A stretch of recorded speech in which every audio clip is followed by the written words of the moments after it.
Тульской области есть древний город Адоев. Очень древний и очень маленький. Сейчас даже статус города утратил, но это его нисколько не портит. Адоеву есть чем гордиться. Это не только древнее княжество, но и родина всемирно знаменитой Кузькиной матери, которая красуется посреди городского центрального парка. На самом деле скульптура женщины с ребенком стояла здесь еще с советских времен. Просто недавно кто-то придумал раскрасить ее в яркие цвета и дать ей имя. Так в Адоеве появилась Кузькина мать, и ее даже можно показывать всем. Однако это была присказка, а вот главная достопримечательность Адоева впереди. О ней все можно узнать в этом старинном здании. Кузькину мать в цветах знаменитой филимоновской игрушки мы уже видели. Теперь пришло время увидеть настоящую филимоновскую игрушку, которую делают здесь уже несколько сотен лет.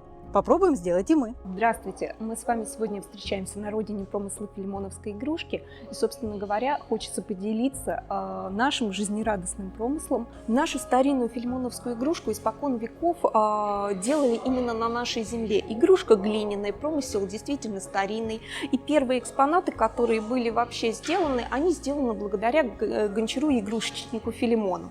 Как считается, с середины 16 века пришел этот человек проситься водой на постой, но в город был не принят, более того, посчитали его за беглого каторжника. И он поселился как раз в деревне, которая впоследствии стала носить его имя, деревня Филимонова.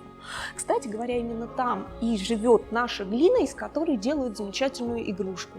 Добывая ее в деревне Филимонова, потом привозили ее в Адоев и реализовывали здесь на ярмарках. Торговали игрушками, наверное, и у стен древнего Адоевского городища, иначе называемого Соборной горой. Высокие валы встречают туристов на въезде со стороны Тулы и той самой деревни Филимонова. Крепость стояла здесь с XII века на высоком берегу над рекой Упой. Даже странно сейчас представить, как на такой небольшой площади умещались жилые дома, храмы и палаты. Конечно, был в Адоеве и большой городской собор Воскресенский. Он стоял как раз на Соборной горе, примерно в том месте, где сейчас высокая белая стела. На городище чаще всего пустынно, можно встретить только местных кошек, да посидеть в беседке над рекой. С городища все видно далеко. В том числе можно разглядеть и украшения здешних мест, белый комплекс Анастасова Богородицы Рождественского монастыря.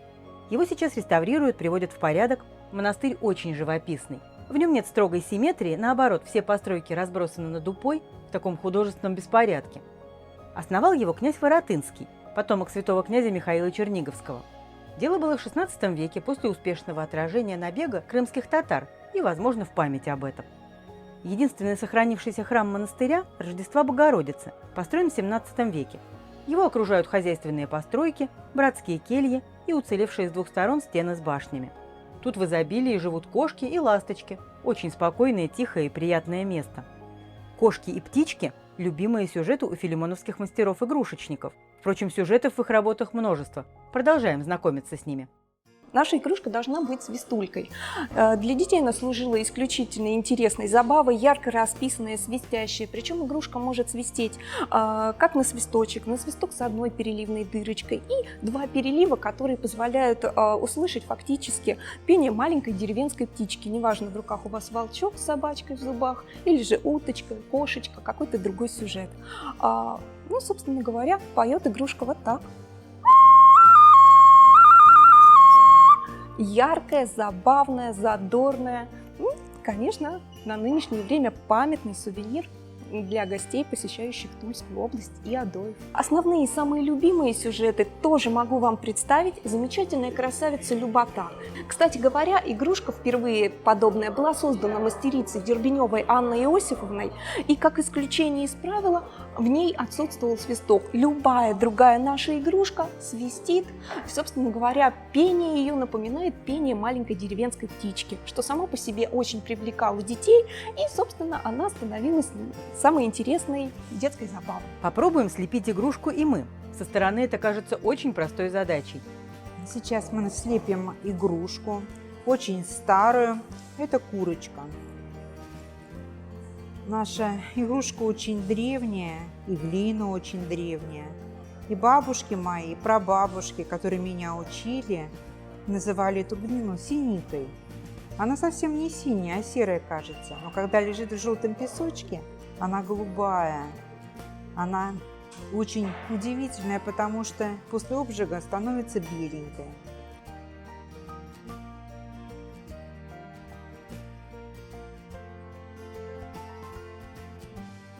Осталось сделать свисточек, хвостик и головку. Выщипываем немножко клювик. И получилась головка с клювиком. А теперь делаем самое интересное, это свисточек, чтобы он свистел.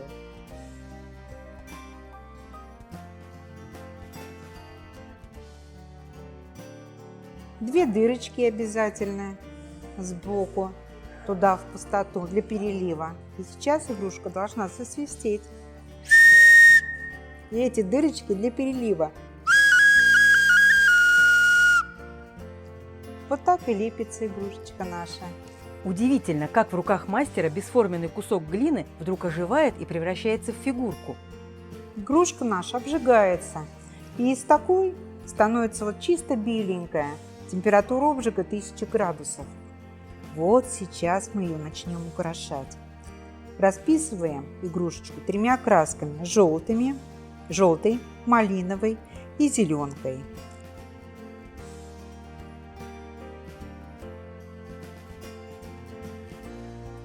Наша игрушка традиции полосатая, так что полосок великое множество.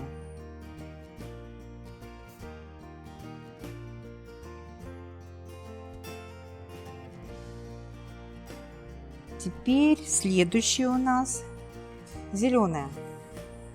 Последняя. На зеленой надо очень аккуратно, потому что желтый красили, расписывали, красный расписывали, а зеленый можем все испортить, поэтому мы делаем аккуратно.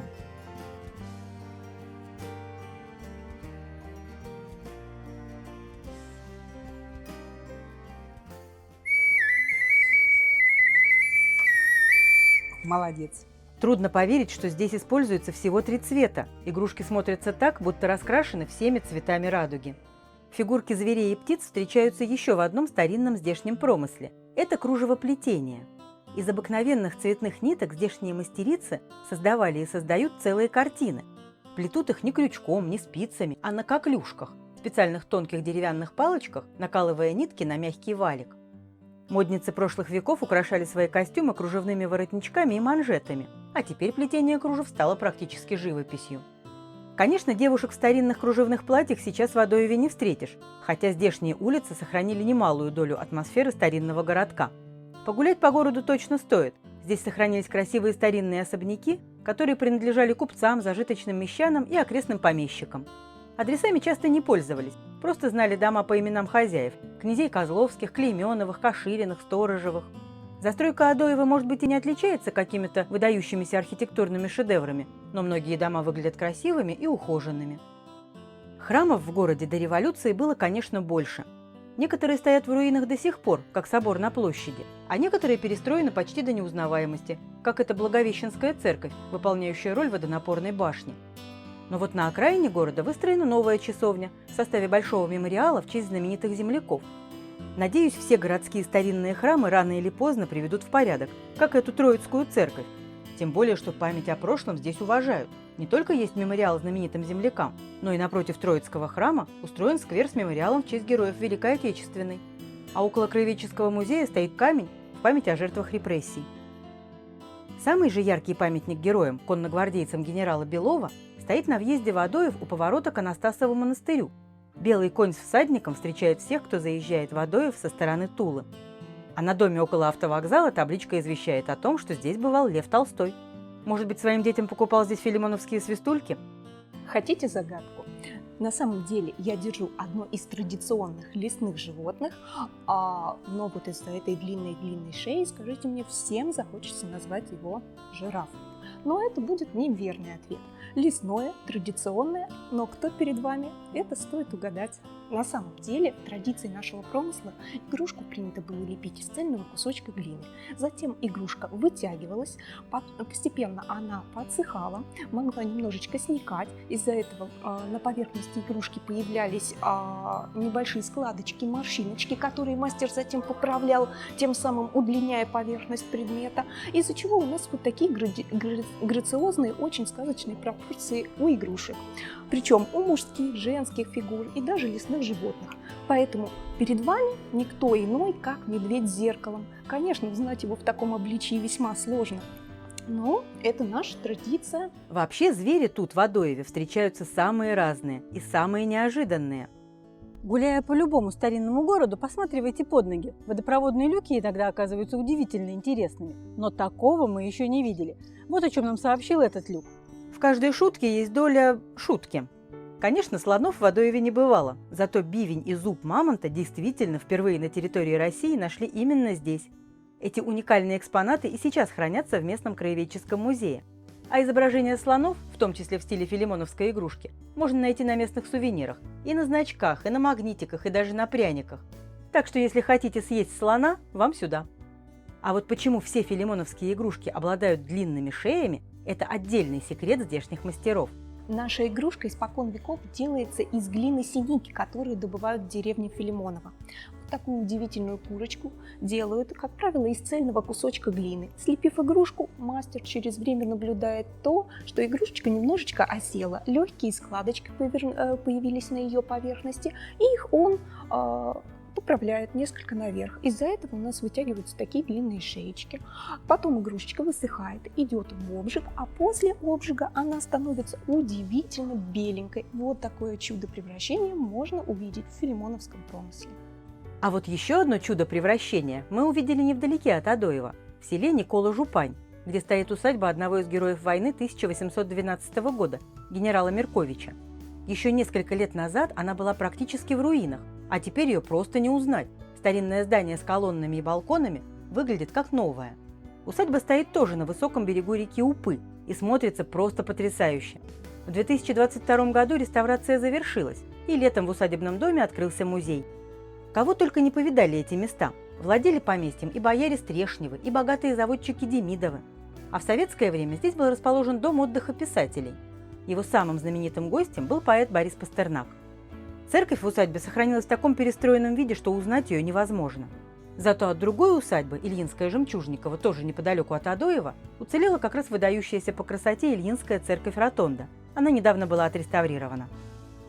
Адоевская земля, раскинувшаяся по берегам живописной извилистой Упы, красивая и интересная. Добираться сюда лучше всего автомобилем, либо автобусом из Тулы. Туристическая инфраструктура пока скромная, но есть хороший новый отель и несколько кафе, а интересных музеев в небольшом Адоеве немало. В каждом выпуске мы рассказываем о необычных и интересных местах. Подписывайтесь на канал, пишите, о чем еще хотели бы узнать, смотрите и путешествуйте.